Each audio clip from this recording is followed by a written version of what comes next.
Queridos amigos, bem-vindos a esta série, a Agenda 2030 e a Agenda de Deus. Meu nome é Jonathan Rodrigues e quero contar algumas coisas da minha vida. Sou o quarto filho do casamento dos meus pais, o caçula deles, tenho 3 irmãs e sou felizmente casado com uma mulher linda. Deus me deu 2 lindas princesas como filhas. Passei a maior parte da minha vida rodeada de mulheres, minhas irmãs e agora minha esposa e filhas. Entre as muitas coisas que as mulheres me ensinaram, uma coisa que eu gostaria de enfatizar agora é que os homens e as mulheres têm semelhanças, mas também muitas diferenças ao longo da história. Em muitos países, as mulheres são colocadas em uma posição secundária.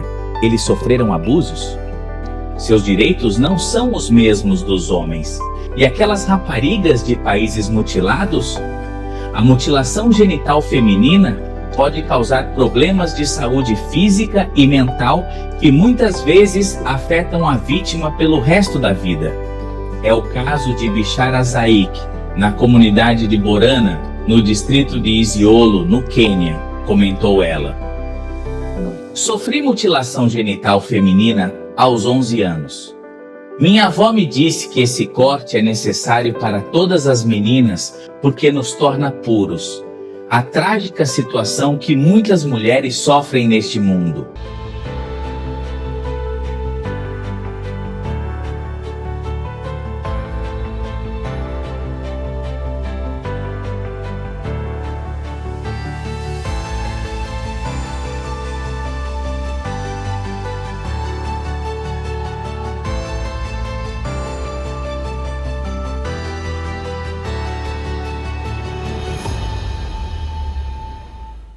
O mundo está definindo uma agenda para 2032-2045, mas hoje quero dizer-vos que Deus tem uma agenda melhor. É certo que as mulheres se rendem e sofram de maneiras diferentes? O que a Agenda 2030 propõe nesse sentido? Qual é o ponto de vista de Deus?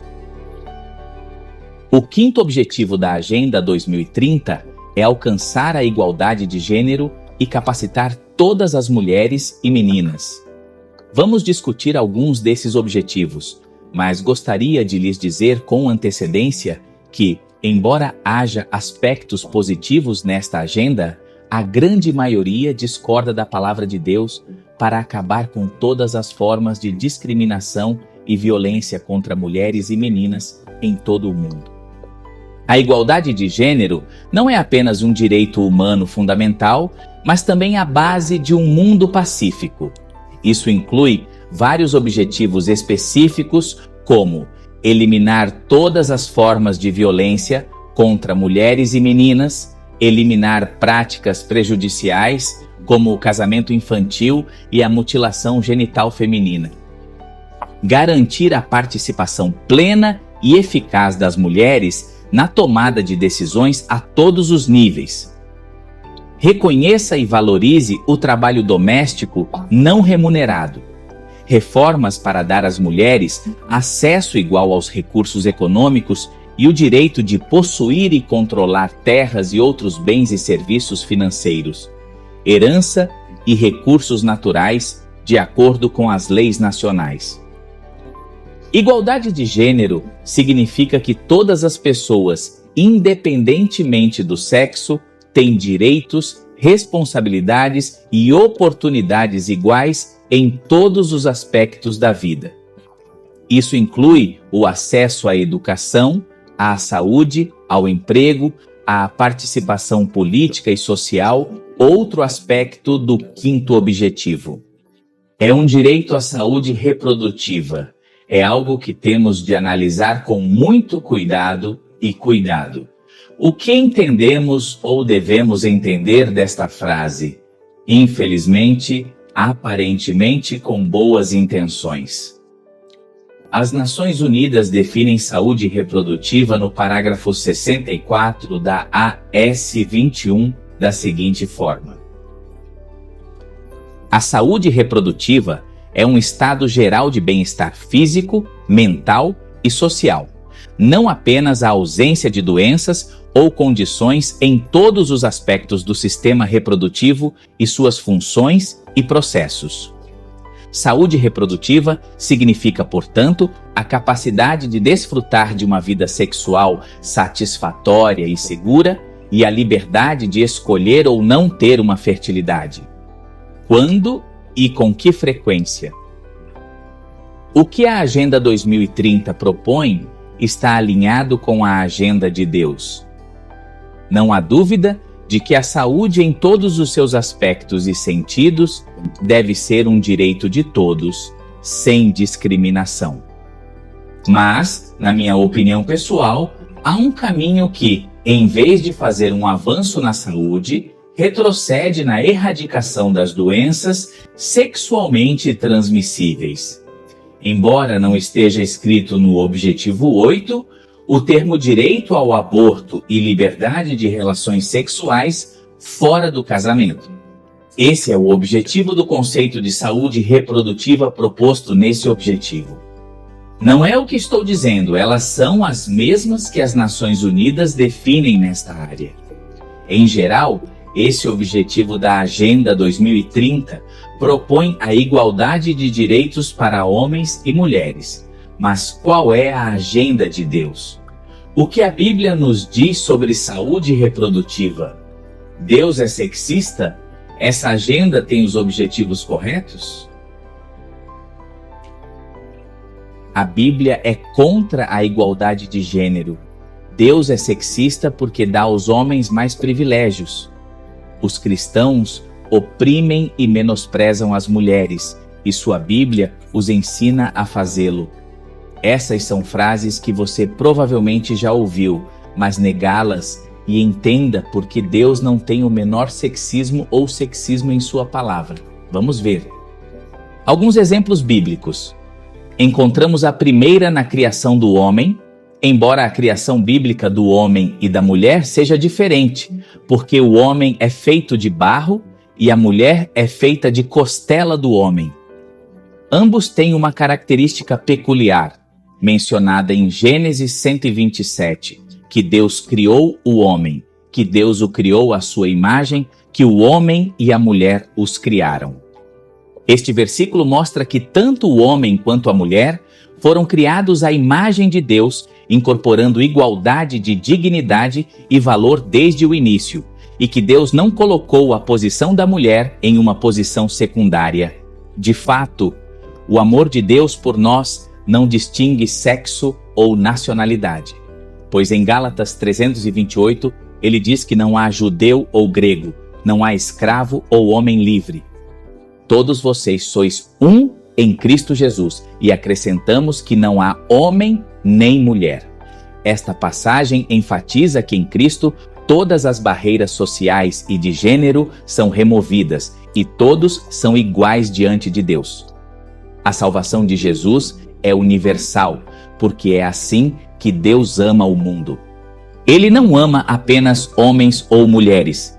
Ele amou o mundo e se dedicou à salvação de todos, homens e mulheres, que buscavam o amor de Deus pelo homem criado à sua imagem. 2 Pedro 39 diz que homens e mulheres são iguais e não querem que ninguém pereça, mas que todos venham. Arrependido, ele deseja salvar todos igualmente. Proporciona esse status escolhido para mulheres e homens. John disse que você não me escolheu. 1516. Eu escolhi você. Obviamente, Deus não favorece nenhum dos sexos. A partir de suas palavras, fica claro que cada pessoa tem um papel diferente na vida e na sociedade. Direitos iguais, mas atividades e responsabilidades diferentes. Homens e mulheres são diferentes de muitas maneiras. Em termos físicos, por exemplo, os homens são naturalmente mais fortes do que as mulheres. Não é que a mulher seja fraca, mas há uma diferença significativa na força física entre um e a outra. Embora uma mulher possa fazer os trabalhos que os homens normalmente fazem, ela não é fisicamente adequada para muitos deles.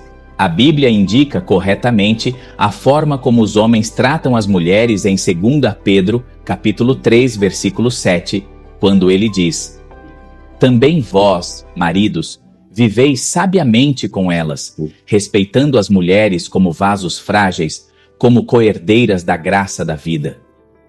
De forma alguma, as mulheres não devem ser subestimadas ou menosprezadas, mas devem ser tratadas para dar a Deus a honra pela qual as criou. Há também diferenças biológicas. A diferença biológica básica entre homens e mulheres é a organização reprodutiva do corpo. Sabemos que isso não é apenas por causa das diferenças óbvias entre os corpos masculinos e femininos. E como essas diferenças permitem a fertilidade e como essas realidades biológicas básicas são confirmadas na Bíblia. Em Gênesis 126, 28, homens e mulheres não são estruturas sociais, mas realidades biológicas designadas. Deus ordenou que homens e mulheres engendrassem, se multipliquem e encham a terra. A reprodução depende tanto das diferenças biológicas quanto da complementaridade dos corpos masculinos e femininos. Deus designou um sistema reprodutivo que requer 2 corpos para fazer um e projetou um sistema complementar de diferenças unidas apenas em um contrato de casamento. Este é apenas um exemplo de por que cada pessoa tem um papel diferente nesta sociedade e no casamento. São diferenças sociais que você não pode ignorar. Além disso, a Bíblia também fala do que é chamado de saúde reprodutiva. João 3, versículo 3, descreve o desejo de Deus para homens e mulheres. Querido, espero que você esteja bem e com boa saúde. A Bíblia discute a saúde sexual sob vários ângulos, enfatizando a importância da pureza, lealdade e respeito nas relações sexuais. Aqui estão alguns pontos importantes. Qual é o propósito da humanidade? Em Gênesis 12:728, falando de saúde, Deus criou o homem e a mulher à sua imagem e deu-lhes o comando de se multiplicar. Isso mostra que o sexo faz parte do plano de Deus para a humanidade, mas também no círculo do casamento. Deus nos aconselha a permanecer fiéis no casamento, e a Bíblia em Hebreus 13:4 diz em honra para que todos os casamentos e ações sejam imaculados, mas aqueles que cometem fornicação e adultério serão julgados por Deus. Este artigo enfatiza a importância da fidelidade e da pureza no casamento. A pureza sexual também faz parte do plano de Deus. 1 Coríntios capítulo 6, versículos 18 e 20 diz: Fugir da fornicação, porque todo pecado que um homem comete é fora do corpo, ou seja, que comete fornicação contra o seu próprio corpo. Você pecou ou você não sabe que seu corpo é o templo do Espírito Santo, que o Espírito Santo está em você e que você é de Deus e não seu? Porque você compra pelo preço. Portanto, glorifiquei a Deus em seu corpo e espírito. Aqui é enfatizada a importância de manter a pureza sexual e glorificar a Deus com nossos corpos. É claro que Deus está incorreto em ensinar relações sexuais fora do casamento. Isso protege contra doenças sexualmente transmissíveis, gravidezes indesejadas e impede que as mulheres sejam vistas como objetos de prazer para os homens.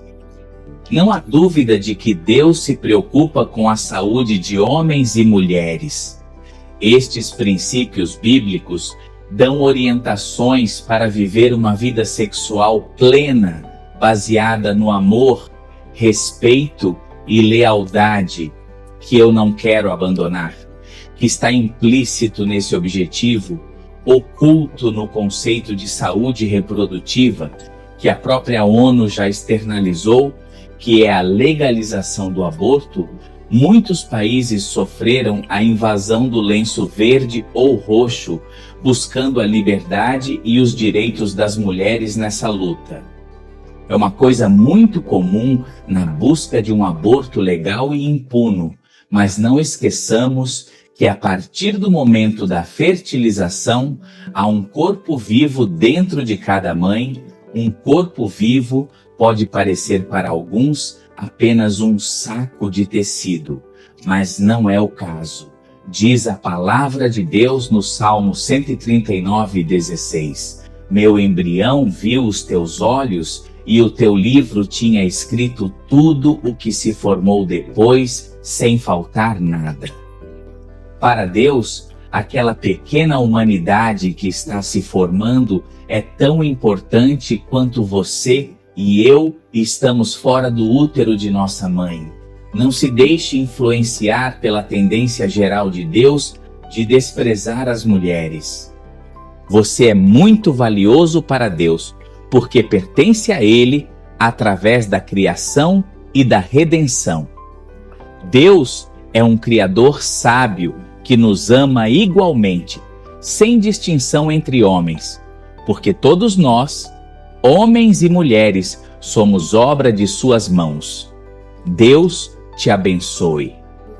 Lembre-se que a agenda que Deus tem para você é melhor do que qualquer agenda ou plano, porque Deus conhece você e sabe o que é melhor para homens e mulheres. Que Deus te abençoe.